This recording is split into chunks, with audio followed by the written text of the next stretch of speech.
इस पूरे चैप्टर में हमने इंडिविजुअल इंजन कंपोनेंट्स बनाए हैं, जैसे मल्टी हेड अटेंशन के लिए high performance CUDA kernels, custom layer normalization routines, एक auto regressive KV cache pool, zero copy mmap binary loaders और पाइबाइंड 11 का यूज करके C++ या पायथन बाइंडिंग्स। अब इन मॉड्यूलर पीसेस को एक यूनिफाइड सिस्टम आर्किटेक्चर में असेंबल करने का समय आ गया है। जब आप high throughput machine learning infrastructure बनाते हैं तो डिस्क से जीपीयू मेमोरी में डेटा कैसे मूव करता है और कूडा स्ट्रीम्स में कंप्यूट टास्क कैसे शेड्यूल होते हैं, इसका एक क्लियर मेंटल मॉडल होना बहुत जरूरी है। बिना किसी कंप्लीट विजुअल ब्लूप्रिंट के परफॉर्मेंस बॉटलनेक्स को ऑप्टिमाइज करना या मेमोरी रेसेस को डीबग करना सिर्फ एक अंदाजा लगाने जैसा बन जाता है। इस सेक्शन में हम कंक्रीट स्ट्रक्चरल आस्की डायग्राम्स का यूज करके अपने कैपस्टोन इंजन के एंड टू एंड आर्किटेक्चर को मैप आउट करेंगे। हम एक फॉरवर्ड एग्जीक्यूशन पास के कंप्लीट लाइफ स्पैन को ट्रेस करेंगे, अपनी pre allocated VRAM arena के इंटरनल लेआउट को एग्जामिन करेंगे और एनालाइज करेंगे कि कैसे multi stream concurrency GPU tensor cores को पूरी तरह से सैचुरेटेड रखती है। Section break, end to and engine component architecture. आइए हमारे C++ या कूडा इन्फ्रेंस इंजन के कंप्लीट आर्किटेक्चर को देखें। नीचे दिया गया डायग्राम पूरे डेटा लाइफ साइकिल को डिटेल में बताता है, जो पायथन एपीआई इन्वोकेशन से शुरू होकर disk deserialization, static allocation, graph execution, kernel dispatch और लैंग्वेज बाउंड्री के पार आउटपुट टेंसर्स को वापस भेजने तक जाता है। यह डायग्राम एक high performance language model inference system के आर्किटेक्चर को दिखाता है। यह एक पाइपलाइन दिखाता है जो एक पायथन कंट्रोल प्लेन से शुरू होती है, जो incoming network requests, text tokenisation और रिक्वेस्ट बैचिंग को हैंडल करता है। System zero copy memory techniques का यूज करके डेटा को C++ इन्फ्रेंस इंजन में एफिशिएंटली ट्रांसफर करता है।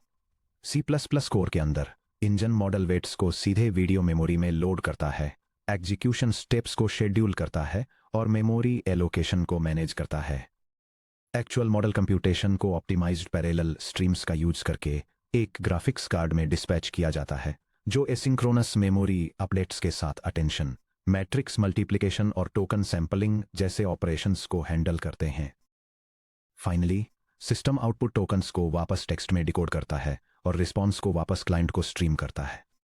कंपोनेंट ब्रेकडाउन और डेटा लाइफ साइकिल, यह समझने के लिए कि यह आर्किटेक्चर लाइव प्रोडक्शन लोड्स के तहत कैसे काम करता है, आइए चैप्टर 12 में एस्टेब्लिश की गई और चैप्टर 30 में एक्सपैंड की गई कंपोनेंट बाउंड्रीज को स्टेप बाय स्टेप समझें। Python control plane, incoming HTTP या gRPC requests fast API web framework पर आती हैं। Raw text payload directly Hugging Face tokenisers library को पास किया जाता है, जिससे साइंड 32 बिट इंटीजर्स int32t का एक एरे जनरेट होता है। Dynamic batch manager individual token sequences को एक कॉन्टिग्यूअस बैच टेंसर में ग्रुप करता है। Zero copy binding layer underscore core language boundary के पार वेक्टर्स को मार्शल करने के बजाय पाइथन पाइबाइंड 11 का यूज करके हमारे C++ मॉड्यूल को इन्वोक करता है। यह binding raw pointer addresses uint ptrt directly numpy array या पाइटॉर्च कूडा टेंसर से एक्सट्रैक्ट करती है। ये इमीडिएटली एक $: स्कोप रिलीज स्कोप में एंटर करता है, जिससे पाइथन का इंटरप्रेटर लॉक फ्री हो जाता है ताकि दूसरे पाइथन थ्रेड्स साथ में नेटवर्क रिक्वेस्ट्स को प्रोसेस करना जारी रख सकें। मॉडल पार्सर और बाइनरी लोडर, इंजन इनिशियलाइजेशन के दौरान मॉडल पैरामीटर्स को लाइन बाय लाइन पार्स नहीं किया जाता है।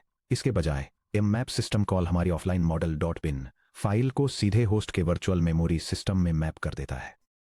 इंजन PCIe बस पर एक एसिंक्रोनस DEA कूडा ma'am copy async command issue करता है, जो हार्डवेयर लाइन स्पीड पर हमारे कंटिन्यूअस GPU वेट एलोकेशंस को पॉपुलेट कर देता है। एग्जीक्यूशन DAG शेड्यूलर, जब एग्जीक्यूशन शुरू होता है तो इंजन कोर एक इम्यूटेबल डायरेक्टेड एसाइक्लिक ग्राफ या DAG को प्रोसेस करता है, जो मॉडल आर्किटेक्चर को रिप्रेजेंट करता है, जैसे कि लामा, मिस्ट्रल या Qwen. DAG scheduler execution dependency nodes को मैनेज करता है और हमारे स्टैटिक वी रैम एरीना से टारगेट मेमोरी एड्रेसेस को कर्नल इन्वोकेशन पैरामीटर्स में बाइंड करता है। कूडा एग्जीक्यूशन डिस्पैचर, ऑपरेशंस को एसिंक्रोनस कूडा स्ट्रीम्स में एनक्यू किया जाता है। फ्यूड कर्नल्स जैसे कि RMS norm, tensor core quantised GEMM और पेज्ड KV कैशे लुकअप्स के साथ फ्लैश अटेंशन कूडा स्ट्रीम 0 पर सीक्वेंशियली एग्जीक्यूट होते हैं, जबकि डायनेमिक पेज अपडेट्स और host device synchronisation CUDA stream 1 पर साथ साथ चलते हैं। Section break. VRAM arena memory layout और multi stream timeline execution. Naive GPU implementations में परफॉर्मेंस ओवरहेड का एक major source dynamic memory allocation है। इन्फ्रेंस स्टेप के दौरान कूडा मैलॉक या कूडा फ्री को कॉल करने से जीपीयू ड्राइवर एग्जीक्यूशन स्ट्रीम्स को सिंक्रोनाइज करने के लिए फोर्स होता है, जिससे मिलीसेकंड लेवल के स्टॉल्स आते हैं। लो लेटेंसी इन्फ्रेंस अचीव करने के लिए हमारा कैपस्टोन इंजन स्टार्टअप के दौरान वीरैम का एक single contiguous block pre allocate करता है, जिसे वीरैम एरिना कहते हैं। चलिए देखते हैं कि इस मेमोरी स्पेस को कैसे पार्टीशन किया जाता है, और इसके साथ ही कॉन्करेंट कूडा स्ट्रीम्स में टेम्पोरल एग्जीक्यूशन मैप को भी देखते हैं। ये architectural diagram graphics processing unit पर रन होने वाले लार्ज लैंग्वेज मॉडल के मेमोरी लेआउट और पैरेलल एग्जीक्यूशन टाइमलाइन को समझाता है। फर्स्ट पार्ट दिखाता है कि कैसे वीडियो रैंडम एक्सेस मेमोरी को स्टैटिक मॉडल वेट्स, डायनेमिक की value cash blocks, reusable activation scratch pads और सैंपलिंग वर्कस्पेस के डेडिकेटेड रीजन्स में डिवाइड किया गया है।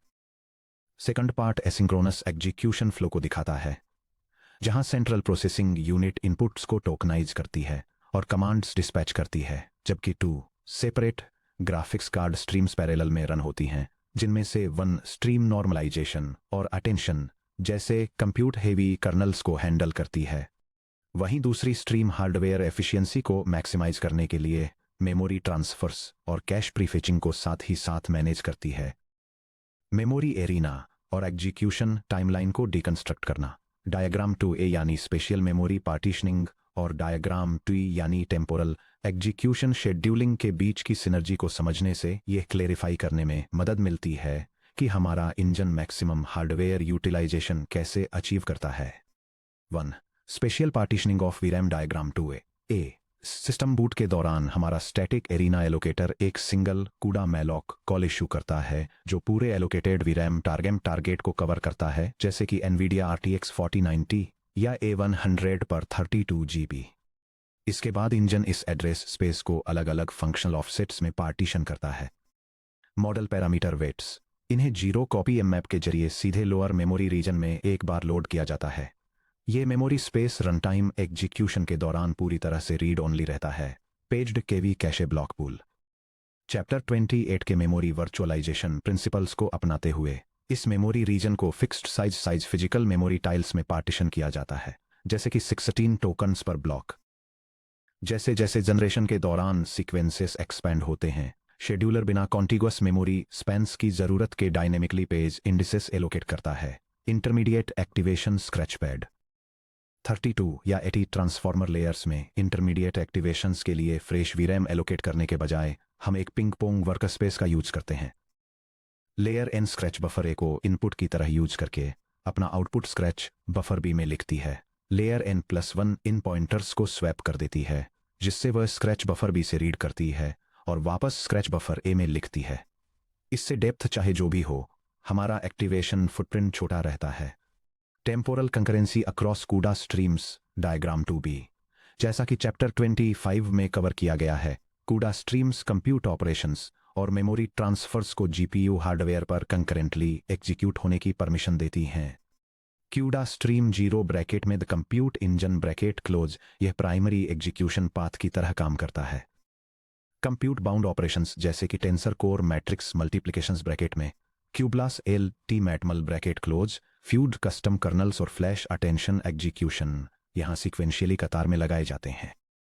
क्योंकि ये ऑपरेशंस होस्ट CPU साइड पर नॉन ब्लॉकिंग होते हैं, इसलिए डिस्पैच के तुरंत बाद Ctrl++ शेड्यूलर के पास वापस आ जाता है।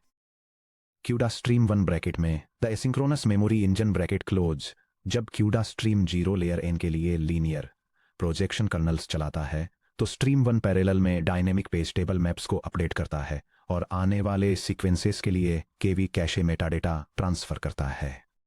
सिंक्रोनाइजेशन बैरियर्स, जब स्ट्रीम 0 फ्लैश अटेंशन कर्नल पर पहुंचता है, तो उसे यह सुनिश्चित करना होता है कि स्ट्रीम 1 ने केवी कैशे मैपिंग टेबल्स को अपडेट करना समाप्त कर लिया है। Scheduler CUDA stream wait event का उपयोग करके इस ऑर्डर को लागू करता है। स्ट्रीम 0 अपने एग्जीक्यूशन पाइपलाइन को केवल तब तक के लिए रोकता है जब तक कि स्ट्रीम 1 का सिग्नल इवेंट ब्रैकेट में इवेंट के भी रेडी ब्रैकेट क्लोज क्लियर न हो जाए। जिससे होस्ट सीपीयू थ्रेड को रोके बिना क्रॉस स्ट्रीम डेटा इंटीग्रिटी बनी रहे। Section break 3 structural engine implementation in C++। इन स्ट्रक्चरल डायग्राम्स को काम करने वाले कोड में बदलने के लिए आइए प्राइमरी C++ इंजन इंप्लीमेंटेशन को देखते हैं। नीचे दिया गया कोड दिखाता है कि कैसे एलोकेशन एरिना एग्जीक्यूशन शेड्यूलर और क्यूडा स्ट्रीम मैनेजमेंट हमारी कोर इंप्लीमेंटेशन फाइल इंजन.cpp के अंदर मिलकर काम करते हैं। यह C++ और क्यूडा प्रोग्राम डेमॉन्स्ट्रेट करता है कि कैसे ग्राफिक्स मेमोरी को मैनेज किया जाए और एक डीप लर्निंग इन्फ्रेंस इंजन के लिए एग्जीक्यूशन को कोऑर्डिनेट किया जाए। यह एक मेमोरी एलोकेशन सिस्टम एस्टेब्लिश करता है जो वीडियो मेमोरी का एक सिंगल कॉन्टिगुअस ब्लॉक रिजर्व करता है और इसे model weights, cache data, temporary workspace और आउटपुट प्रेडिक्शंस के लिए डेडिकेटेड सेक्शंस में डिवाइड करता है। इंजन ऑपरेशंस को कॉन्करेंटली रन करने के लिए एसिंक्रोनस स्ट्रीम्स और इवेंट्स का यूज करता है। फॉरवर्ड पास के दौरान ये नॉर्मलाइजेशन, अटेंशन और फीड फॉरवर्ड लेयर्स जैसे न्यूरल नेटवर्क कंपोनेंट्स के एग्जीक्यूशन के साथ साथ कैश डेटा की प्रीफेचिंग को कोऑर्डिनेट करता है और फाइनली ग्राफिक्स प्रोसेसर को सिंक्रोनाइज करता है ताकि यह एनश्योर किया जा सके कि फिनिश करने से पहले सभी कैलकुलेशंस कंप्लीट हो जाएं। Section break 4 connecting distributed systems and custom kernel concepts. ऊपर डिटेल में बताई गई आर्किटेक्चर कोई आइसोलेटेड डिजाइन नहीं है। यह सीधे तौर पर उन पैटर्न्स को इंटीग्रेट करती है जिन्हें हमने इस पूरी किताब में एक्सप्लोर किया है।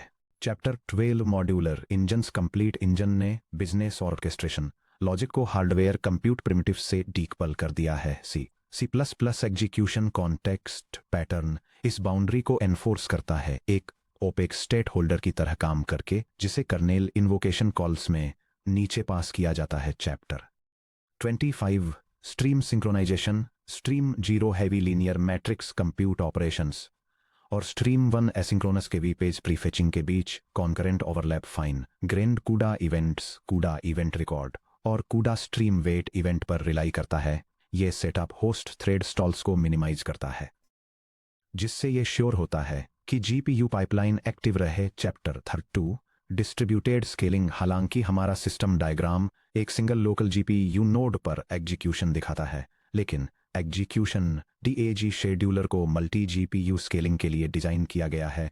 लोकल मेमोरी ऑपरेशंस को कलेक्टिव कम्युनिकेशन प्रिमिटिव्स जैसे कि NCCLOL रिड्यूस से रिप्लेस करके यह आर्किटेक्चर टेंसर पैरेलल और पाइपलाइन पैरेलल क्लस्टर्स में स्केल आउट कर सकता है। सेक्शन ब्रेक आर्किटेक्चरल समरी और सिस्टम चेकपॉइंट। चलिए उन आर्किटेक्चरल कंपोनेंट्स को रिव्यू करते हैं जिन्हें हमने कॉन्फ़िगर किया है। पायथन कंट्रोल प्लेन यह टोकनाइजेशन, रिक्वेस्ट बैचिंग और नेटवर्क प्रोटोकॉल्स को हैंडल करता है और मेमोरी रेफरेंसेस को सीधे C++ में पास करता है। जीरो कॉपी बाइंडिंग लेयर ये पायबाइंड 11 और पायगिल स्कोप रिलीज का यूज करता है ताकि डायनेमिक कंट्रोल बना रहे और पायथन इंटरप्रेटर का ओवरहेड भी न हो। स्टैटिक VRAM एरिना एलोकेटर ये डायनेमिक कूडा मैलॉक एलोकेशंस को एक single statically sliced memory block से रिप्लेस करता है जिसे स्टार्टअप के दौरान कॉन्फ़िगर किया जाता है। एसिंक्रोनस एग्जीक्यूशन शेड्यूलर ये स्पेशलाइज्ड कूडा स्ट्रीम्स में एग्जीक्यूशन को कोऑर्डिनेट करता है और हार्डवेयर यूटिलाइजेशन को मैक्सिमाइज करने और डेटा इंटीग्रिटी बनाए रखने के लिए इवेंट्स का यूज करता है। हमारे इंजन आर्किटेक्चर के कंप्लीट इंप्लीमेंट और पूरी तरह से वायर होने के बाद अब उस अल्टीमेट सवाल का जवाब देने का समय आ गया है कि यह कितना फास्ट है। अगले section 33.9 N2 and benchmarking comparing engine throughput and latency against PyTorch baseline में हम अपने C++ या कूडा इंजन का टेस्ट लेंगे। हम एक अनऑप्टिमाइज्ड पाइटॉर्च बेसलाइन के अगेंस्ट लेटेंसी, मेमोरी फुटप्रिंट और जनरेशन थ्रूपुट टोकन्स पर सेकंड को इवेल्युएट करने के लिए एक रिगरस बेंचमार्किंग स्विट तैयार करेंगे।